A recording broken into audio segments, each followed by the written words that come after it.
Siku zote kwenye maisha hatuangalii umeishi miaka mingapi, hatuangalii umeishi karne ngapi, hatuangalii umeishi miongo mingapi. Tunaangalia katika nafasi ndogo ulioaminiwa, umefanya kitu gani kama kumbukumbu kwa uliowaacha. Naomba tupige makofi mengi sana kwa Dr. Maria Montessori.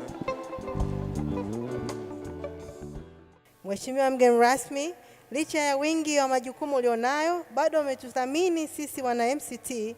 Tunatambua na kututhamini mchango wako katika sekta nzima ya malezi, makuzi na maendeleo ya mtoto, na namna ambavyo umekuwa mstari wa mbele kuhimiza dhana ya malezi yenye mwitikio na kujumuisha kwa ustawi wa familia na taifa.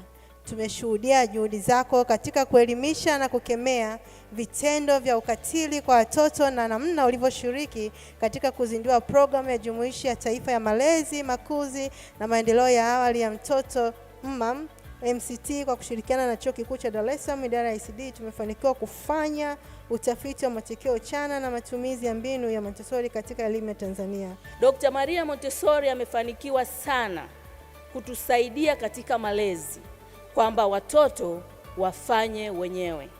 Ndio maana tunaona kwamba nisaidie nifanye mwenyewe.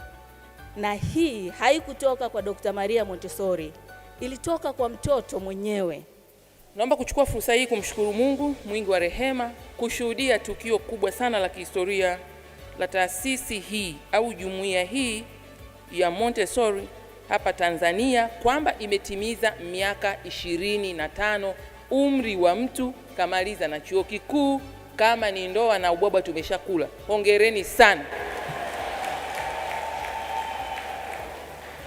Shukrani ziwafikie kokote waliko waasisi wa jumuiya hii, na kipekee Dr. Maria Montessori ambaye aliasisi mbinu hii ya ufundishaji wa namna hii ambao nimeuona na kushuhudia, na ambao umeelezwa hapa kwamba ni zawadi nzuri kwa watoto wetu walio katika umri wa awali. Inaonyesha Dr. Maria Montessori alikuwa mwanamke shujaa kweli kweli. Naomba tumpigie makofi. Hii ni zawadi kubwa sana ambayo Montessori mnayo mkononi kwenu. Sisi tunatakiwa tuitetee kupitia Wizara ya Maendeleo ya Jamii, Jinsia, Wanawake na Makundi Maalum yakiwemo watoto. Tufikishe kwa wazazi ambao ni wanawake, tufikishe kwa wazazi ambao ni wanaume, tufikishe kwa wazazi ambao ni hawa wazee, ili waielewe vizuri. Ni waahidi kwamba hamjafanya kazi bure kwa miaka 25. Sisi tunakwenda kusimama pamoja nanyi katika hii safari.